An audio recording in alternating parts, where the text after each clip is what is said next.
नेहमीप्रमाणे नमस्कार मित्र आणि मैत्रिणींनो, मी दिलीप थोरात आणि तुम्ही पाहतात माझे दिलीप थोरात ब्लॉग्स हे यूट्यूब चॅनेल.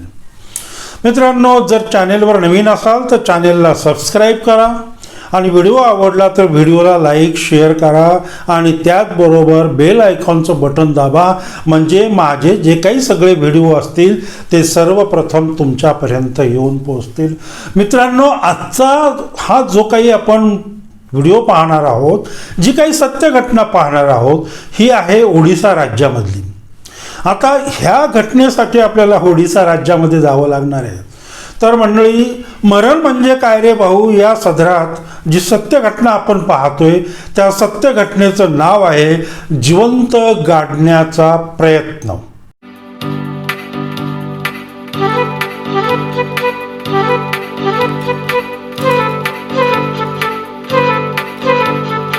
खरोखरच नवल वाटतं मित्रांनो की मनुष्य इतक्या विकृतीला जाऊन का पोहोचतो.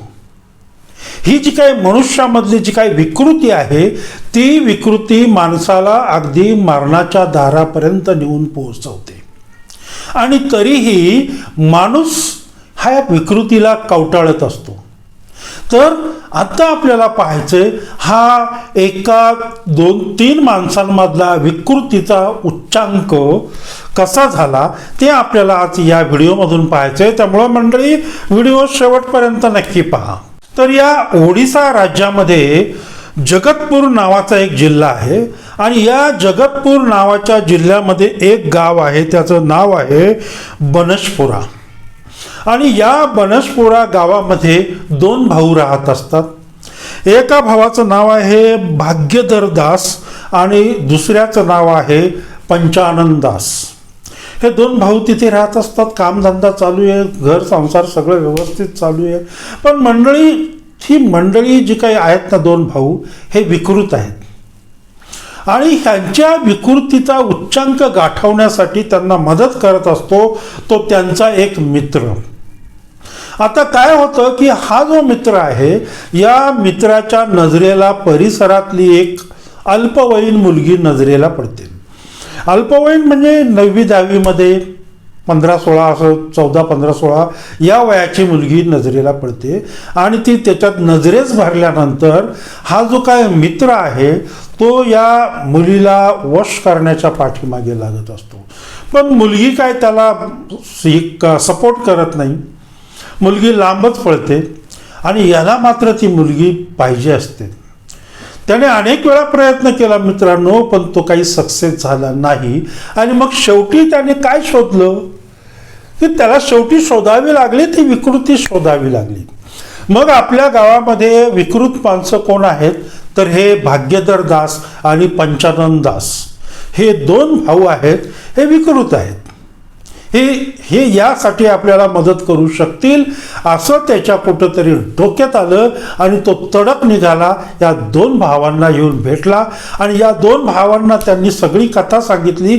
अशी अशी मुलगी आहे, अल्पवयीन मुलगी आहे आणि मला ती खूप आवडते वगैरे वगैरे, पण ती काय मला भाव देत नाही, माझ्या जवळ मला येऊ देत नाही वगैरे वगैरे, हे सगळं त्याने सांगितलं. आणि मग यांनी ह्या तिघांनी मिळून एक प्लॅन रचला. काय आहे तो प्लॅन, तोच आपल्याला आता पुढे पाहायचंय. म्हणून मंडळी, व्हिडिओ शेवटपर्यंत नक्की पहा. फार फार भयानक प्लॅन आहे हा, भयानक घटना आहे ही. या तिघांनी मिळून त्या मुलीची रेकी केली आणि मग तिघांनी मिळून एक दिवस या मुलीला डायरेक्ट उचललं आणि एका अज्ञात स्थळी नेलं. आणि मित्रांनो, अज्ञात स्थळी नेऊन या अल्पवयीन मुलीवर या 3 नराधमांनी पाशवी बलात्कार केला. काय वाटत असेल त्या मुलीला, मरण यातना काय असतात ते ती भोगत होती. कंटिन्यू या 3 नराधमांनी हिच्यावर, या लहान मुलीवर पाशवी बलात्कार केला. बरं, हा पाशवी बलात्कार केल्यानंतर तिला या तिघांनी धमकी दिली की ही घटना जर तू कुणाला सांगितली तर तुला आम्ही जिवंत मारू, ठार करू. आणि याच भीतीमुळं ही मुलगी अतिशय घाबरून राहिली. आणि मग पुढची कहाणी तर अतिशय भयानक आहे, खूप दर्दभरी आहे मित्रांनो. ज्या ज्या वेळेला या 3 नराधमांना आठवण होईल त्या वेळेला हे काय करायचे, आळीपाळीने म्हणा, हे या मुलीला उचलायचे आणि त्या अज्ञातस्थळी नेऊन तिच्यावर पुन्हा पुन्हा पुन्हा पुन्हा बलात्कार करायचे. अनेक वेळा तिच्यावर बलात्कार केले ह्या नराधमांनी. परंतु ती मुलगी काही बोलू शकत नव्हती, कारण तिला माहीत होतं की आपण जर कुणाला बोललो तर ही लोक आपल्याला जिवंत सोडणार नाही. या भीतीनं ती मुलगी काही बोलत नव्हती हो, मरण यातना सहन करत होती.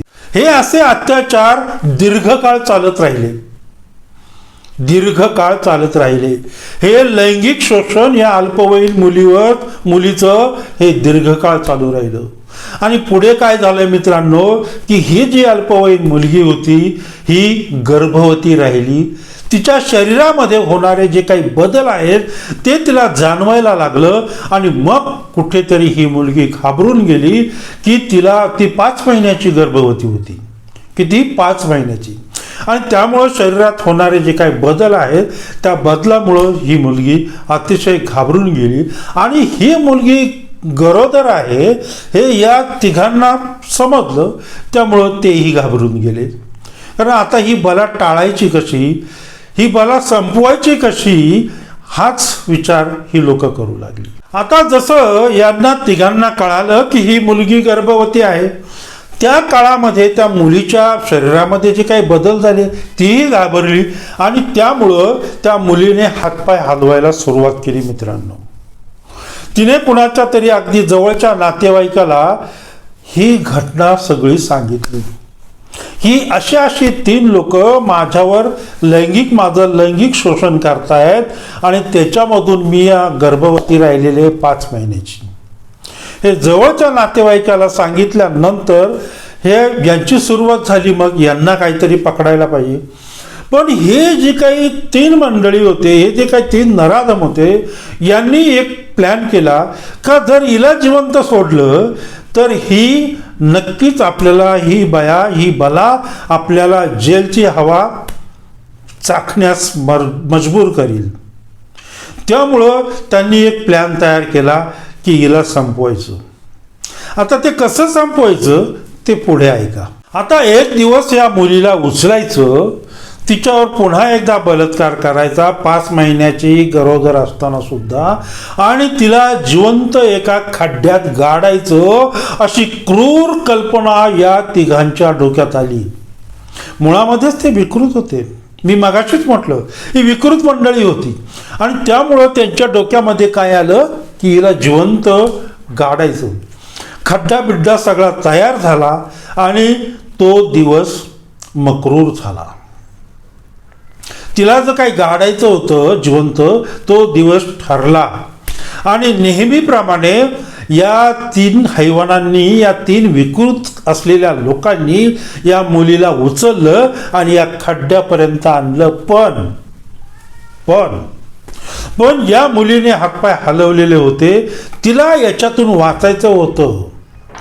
या मुलीने हातपाय हलवल्यामुळं जसं तिला खड्ड्याच्या जवळ आणलं तशी 2-3 बाजूनी लोक आली की ज्यांना तिनं सांगितलं होतं ती मंडळी आली आणि या खड्ड्यापासून ही जी काही खड्ड्यात तिला जिवंत समाधी ही विकृत लोक देणार होती त्याच्यापासून तिला वाचवलं.